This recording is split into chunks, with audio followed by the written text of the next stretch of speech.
Je pense, ouais, j'ai joué beaucoup avec beaucoup de duos différents. J'ai joué avec beaucoup de joueurs différents, mais ça a toujours été vraiment constructif pour moi. Ça m'a aidé aussi à apprendre le football sénégalais, le football africain, de quoi il est fait. J'ai eu la chance de jouer avec Kara, avec Chekou, avec Salif Sané.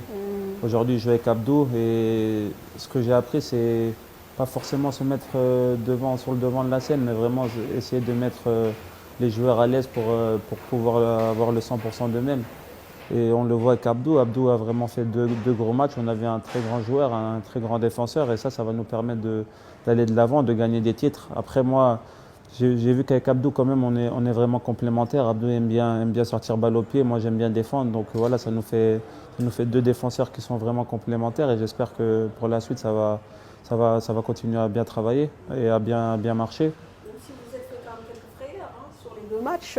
Bon, vous encaissez le but contre la Zambie, contre le Cap-Vert aussi, il y a eu ce coup sur le poteau, donc ce coup de tête. Bon, c'est des problèmes de concentration ou c'est toute la défense qui est un peu prise à défaut? Sur le match du Cap-Vert, on a eu la chance que le ballon ait rebondi sur la transversale. Mais voilà, je pense que c'est de bonne augure. On n'a pas concédé beaucoup d'occasions. On a été là, on les a harcelés, on a tout fait pour aller de l'avant.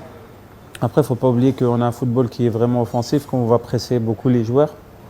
Ça fait que nous, derrière, on est face à des joueurs qui sont en contre-attaque, très rapides, qui veulent aller marquer directement. Donc souvent, on est à 3 ou à 3 contre 4 ou à 3 contre 5. Et voilà, on essaie de bien gérer. Mais je pense qu'aussi l'éponge au milieu avec Ghana et Nampali, a été très bonne. Ils ont fait des très bons pressing. Et même en cas de contre-attaque, ils ont bien freiné les contre-attaques. Donc ça nous a permis de bien défendre. Mais je pense que il faut qu'on oublie que genre, les défenseurs sont vraiment là que pour défendre et que le reste de l'équipe est là pour attaquer.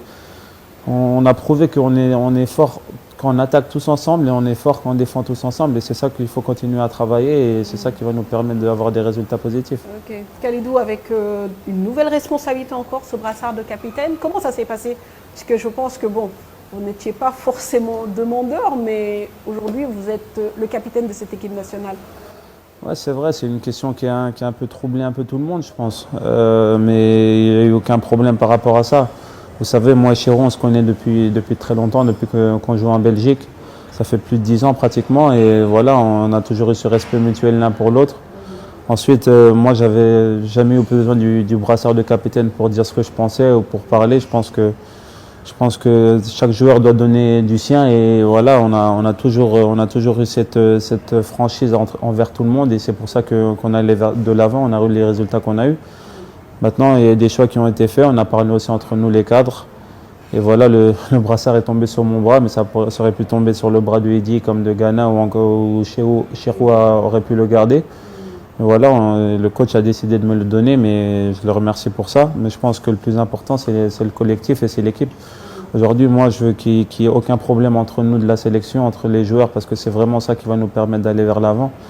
Et je pense qu'il y a un respect mutuel qui nous a permis aussi de passer cette question très rapidement, parce qu'il y a eu un petit débat par rapport à ça.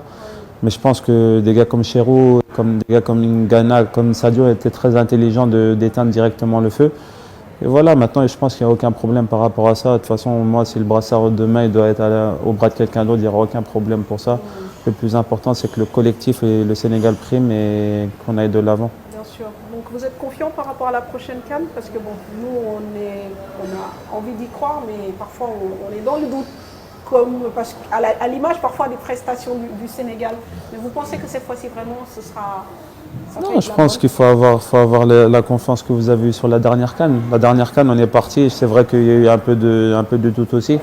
Mais on a prouvé dès le premier match qu'on pouvait vraiment aller très loin dans cette compétition et on l'a vraiment prouvé sur le terrain. Maintenant, je ne veux pas faire de pronostics maintenant, mais je pense que les Sénégalais doivent avoir confiance en nous, doivent nous pousser, doivent nous donner cette envie d'aller rapporter cette coupe à la maison. Et je pense qu'on est tous capables, c'est tous ensemble qu'on ira de l'avant, c'est tous ensemble qu'on gagnera quelque chose. Donc si on arrive à unir les cœurs, unir toutes nos forces pour aller chercher cette coupe, je pense que ça donnera encore